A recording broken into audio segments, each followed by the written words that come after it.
Welcome back to Ferris Sports Update. Time to preview Bulldog hockey, and with us, head coach Bob Daniels. And coach, hard to believe, but another season of Bulldog hockey is almost here. It is hard to believe. Summer went quick. That's good because we're looking forward to playing.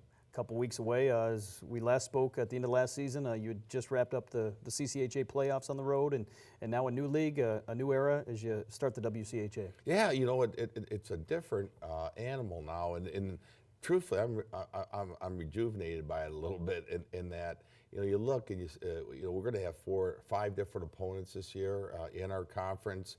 It wasn't long ago, maybe last week, I had to fill out a coach's poll, and I tell you, for the first time, I almost had no clue how to fill that out because really not familiar. And you're seeing the mixing of 2 conferences, the old CCHA along with the WCHA, and folding it into a group of 10, and then adding, actually it was a group of 9, and adding Alabama Huntsville into the mix. So, you know, what you're seeing here is a merging of 2 conferences, and I think it's going to be really interesting to see. And we've played some of these teams over the years non-conference, but, you know, you get everyone together, and it's going to be an exciting season.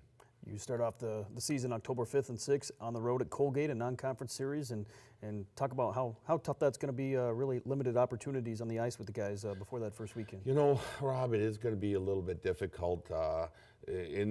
Colgate's going through the same thing we're going through. I mean, I'm very happy. I should say this. I was really grateful that they moved. We were supposed to play that the weekend of the 10th and the 11th, but due to a scheduling conflict, we had to move that up to the 5th and 6th of October, and Colgate was very good to switch it. Now, given like last year, they've been disastrous. I'm going to be open with you. We had 4 freshman defensemen. I mean, we would not be ready to play. This year, we returned an awful lot of defensemen. C.J. Mott in net. You know, it's a pretty experienced group of players. Up front, we're lacking a little bit of experience there. We had some losses of some really good players to graduation. But you know, if you're going to be a little inexperienced in an area, you know, the forward position's the place to be.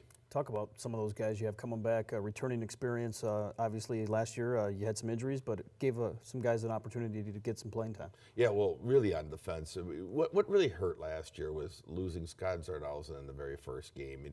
And, you know, the poor kid had major knee surgery after the final game of the season in 12-13, and then goes through all the rehab, and then second shift of the new year, separated his shoulder, and really never got on track.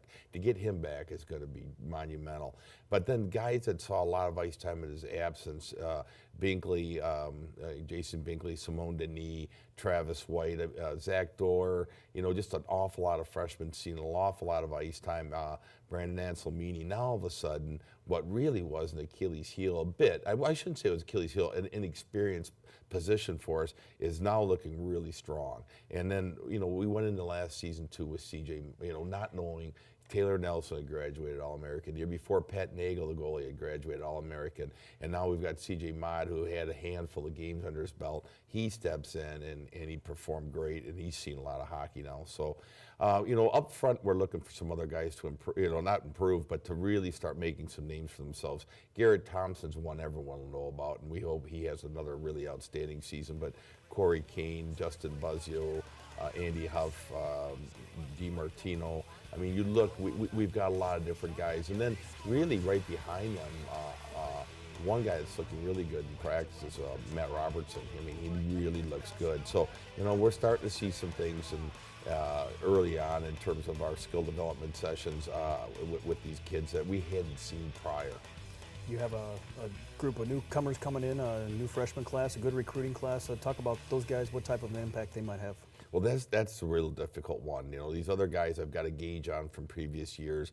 We're allowed to be on the ice with them 2 hours a week with skill development sessions. I know I've seen their improvement in the weight room. With the freshmen coming in, you know, I don't have a baseline on them yet, and so that's difficult to say. I mean, but judging by the resumes and so forth, I'd look for like a Chad McDowell to have a good year, a Kyle Schemp, We're looking for Jared Van Wormer, who led the North American League in scoring.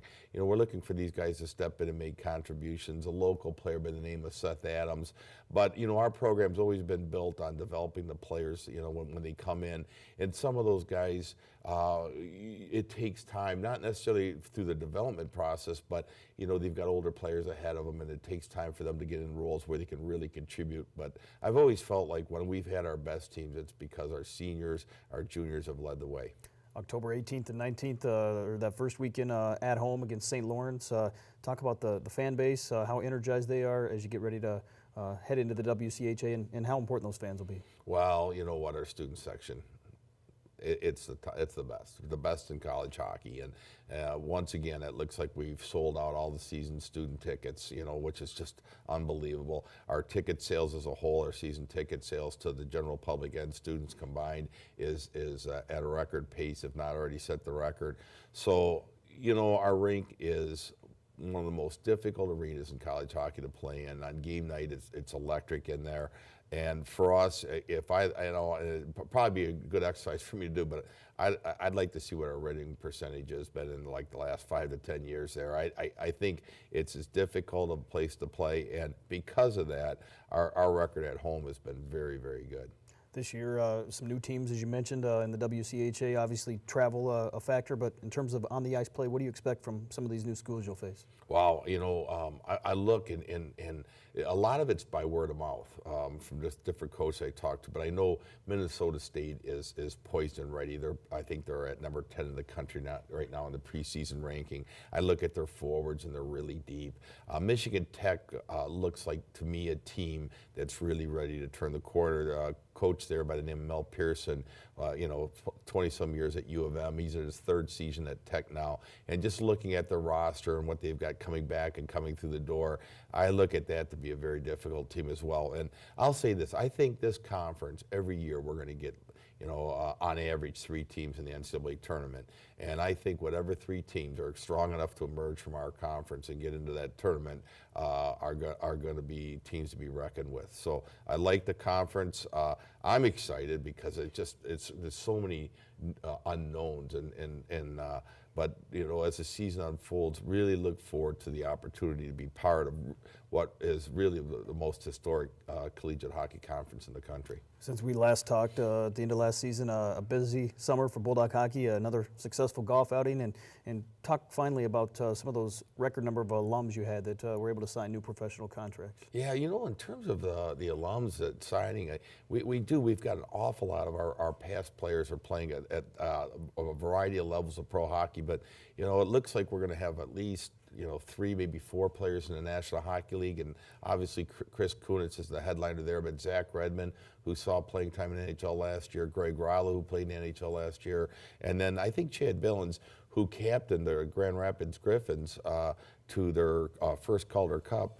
I think he's going to be able to crack the lineup for some games, hopefully for the season with Calgary Flames. So we're seeing a lot of them being productive, and that's just a handful of the ones that are out there. But we're really proud of what those players are doing when they leave and enter the professional ranks. Well, Coach, best of luck as you get ready to start the season. I'm sure we'll be talking again soon. Thank you, Rob.